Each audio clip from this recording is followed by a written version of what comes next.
Cuman ada 7 komunitas yang masuk ke dalam naungan itu. Sisanya enggak. 7 komunitas ini pun ternyata saringan dari orang mukmin, saringan dari orang Islam. Jadi bukan masalah yang penting saya udah Islam, enggak. Dari orang Islam sendiri masih disaring lagi benar-benar yang spesial. 7 golongan kalau bahasa resminya, 7 komunitas, 7 geng kalau bahasa anak nongkrongnya, cuman ada 7 kelompok. Salah satu dari 7 kelompok itu, nomor 2-nya adalah syabun nasya'a fi ibadatillah. Pemuda yang tumbuh dalam ibadah kepada Allah atau dalam ketaatan kepada Allah. Pertanyaannya, apa definisi syab atau pemuda? Secara usia dalam Islam, pemuda itu usia di bawah 40 tahun. Itu syab. Secara status belum menikah. Kalau udah menikah Ustadz, udah bukan syab. Karena ujiannya nggak seperti yang belum menikah. Beda, saya pernah ngerasain. Berat. Apalagi ada satu teman saya, kemarin baru ditinggalin mantan. Mantannya nikah. Ngirim pula hasil video-video sama fotonya ke dia. Langsung udah nggak terkontrol. Langsung kita pegang rame-rame. Jangan sampai dia nyari tower. Nyari tower, ngapain lo? Mau benerin Ustadz ada yang rusak. Pura-pura ternyata mau loncat. Nah ini nih namanya ujian. Ujian ketika kita belum menikah, ujian di usia muda di bawah 40 tahun, kalau belum menikah tapi udah di atas 40 tahun, beda lagi. Usianya di bawah 40 tahun, secara status belum menikah. Karena kalau udah menikah, dia udah ngerasain ketenangan, sakinah. Litas kunu ilaiha. Supaya kalian cowok-cowok merasa tenang kepada perempuan. Udah tenang. Tapi kalau sebelum menikah, itu zulzilu. Zulzilu itu kalau dalam bahasa kita tuh gempa dengan skala 9,8 skala Richter. Itu zulzilu tuh. Sampai ada ayat zulzilu iza zulzilatil ardu, dan yang tahu banget ayat itulah jomblo. Zilzal, kehidupannya itu terguncang luar biasa. Ngelihat orang semuanya kayak dia paling sengsara di muka bumi. Ngelihat setiap orang tuh deg-degan, ngelihat cewek deg-degan. Dan apalagi ngelihat ceweknya crowd kayak gini gitu ya. Baru masuk di depan mall, aduh saya kok deg-degan ya. Zulzilu, guncangannya tuh luar biasa. Kalau yang udah sakinah, santai. Karena di sebelahnya ada istri. Kalau nggak ada istri, deg-degan juga. Intinya mah beda ujiannya. Karena beda ujiannya, maka beda pula rewardnya.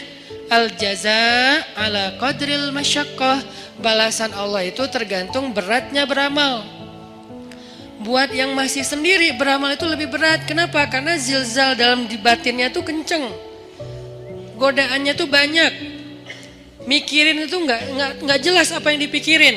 Karena ya gitu kondisinya tuh antara kayak nggak ada kejelasan status. Apalagi dia udah sendiri digantung. Kan lebih nggak jelas lagi ya. Saya gimana? Berat statusnya. Nah ini nih ngeri banget ujiannya. Kalau dia nggak pegang Allah, dosanya itu bisa udah 1, 2, 3 dosa-dosa besar itu beruntun bisa dia lakuin.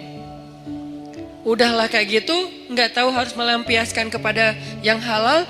Dia tinggal di antara kelompok masyarakat yang tidak terjaga, yang penuh fitnah. Tinggal di kos-kosan, kos-kosannya campur cewek cowok.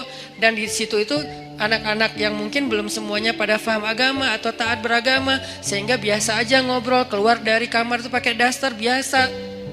Itu kan zilzal kan, itu ujian yang berat. Terus harus kemana? Kalau yang udah nikah, pulang ke rumah. Kita pulang kemana? Zilzal kan, guncang. Gak usah diterusin kata-katanya. Masa saya harus bilang ke kamar mandi Ustadz? Enggak lah. Maka itu kan dosa kan? Jadi dosa juga nih. Terus gimana dong? Kita harus ngapain Ustadz? Nah disitulah ujiannya. Sehingga kalau dalam kondisi kayak gitu, dia bisa istiqomah, dia bisa tetap taat kepada Allah, itu dia istimewa banget. lebih istimewa daripada yang udah nikah. Makanya buat yang udah nikah udah mungkin kesempatannya bukan di nomor 2, di nomor 1, nomor 3, 4 sampai 7 kan. Tapi yang nomor 2 udah lewat. Karena dia nggak dapat lagi ujian seberat syab, anak muda. Ujiannya udah nggak kayak mereka. Saya pernah dengar 2 anak muda sama-sama lagi ngobrolin tentang perasaan. Itu nggak ada yang dengar. Dua-duanya ngomong dan curhat. Lu masih mending gua. Ya itu mah gak ada apa-apanya gua. Terus aja masih sama-sama curhat. Saking zilzalnya tuh luar biasa. Dan saya senyum-senyum aja. Ustaz kok diam aja sih? Sakinah. Beda kita, beda nasib. Malah saya panas-panasin, saya telepon istri saya. Yang gimana, apa segala macam. Wah Ustaz mah sengaja. Telepon lagi sekali lagi. Kok 2 kali Ustaz? Ya gitu deh pokoknya. Wah makin zilzal mereka. Sampai ini kenapa Ustaz kita lagi gempa ya? Ini nih ujian anak muda. Makanya karena diuji kayak gini, akhirnya ya kalau dia bisa tetap istiqomah, konsisten, komitmen dengan batasan syariat, maka dia istimewa di sisi Allah. Dan juhdun, pengorbanan dia untuk menjaga diri dalam kondisi yang berat kayak gitu, itu yang Allah hargain nanti di padang mahsyar. Kesini wahai anak-anak muda, kumpul-kumpul. Yang mengikuti jejak Yahya alaihissalam, yang mengikuti jejak Maryam radhiyallahu anha. Karena mereka 2 simbol, satu lagi Yusuf alaihissalam. 3 simbol anak muda yang di masa mudanya banyak godaan. Yusuf digoda, Yahya digoda, Maryam digoda, tapi istiqomah tidak berbuat dosa sampai Allah menentukan kebaikan setelahnya. Kebaikan Yusuf akhirnya menikah juga. Kebaikan Yahya akhirnya syahid. Kebaikan Maryam akhirnya diberikan anak tanpa punya suami. Allah menentukan nasib yang berbeda-beda. Tapi semasa mereka diuji, 3-tiganya itu simbol dari istiqomah. Benar-benar istiqomah. Keren banget tuh 3-tiganya. Maryam saking istiqomah, hampir gak kenal cowok dalam hidupnya. Hampir gak kenal cowok dalam hidupnya. Yusuf saking istiqomah, itu digoda sama cewek di dalam ruangan. Dan ceweknya tuh bukan cewek biasa. Bukan hasil editan pas ketemu kok beda. Enggak. Ini cewek benar-benar cantik. Enggak diedit, emang benar-benar cantik. Dan insya Allah semua ada di sini. Daripada mereka tiba-tiba pulang satu persatu ntar ya. Kok sepi di atas? Sebel sama Ustadz. Ini cewek benar-benar cantik. Cantiknya itu diakui. Jadi kayak Miss Mesir lah. Bertahun-tahun dia dapat piala Miss Universe, malah bukan Miss Mesir lagi. Itu cantiknya cantik beneran. Sampai direkam kecantikannya di dalam banyak riwayat. Dan dia udah nutup pintu, manggil Yusuf ke kamar, beresin kamar kotor. Datang aja Yusuf dengan polosnya, bawa kemoceng bersih-bersih. Pas udah masuk kamar, ditutup pintunya dari dalam, dikunci. Ceweknya datang ke Yusuf, itu cewek ditaksirin, dikecengin semua orang cowok-cowok yang ada di Mesir. Semua berandai-andai seandainya saya jadi suaminya, Yusuf sekarang ada di dalam kamar berdua sama cewek itu. Yusuf juga bukan cowok biasa. Semua cewek se-Mesir juga, seandainya saya istri Yusuf, Jadi 2 nih selebgram Mesir. Maksudnya semua orang tertarik kepada mereka saking keren-kerenah. Cowoknya keren, ceweknya kerenah, dua-duanya keren lah. Ini 2 orang yang keren nih berkumpul di satu ruangan, dikunci, dan ceweknya tuh rawadathu. Rawadat itu ngegodain. Gimana Ustaz? Gak usah diimajinasikan. Cukup kayak gitu aja pokoknya. Dipanggil mungkin, tapi gak sampai berbuat dosa ya.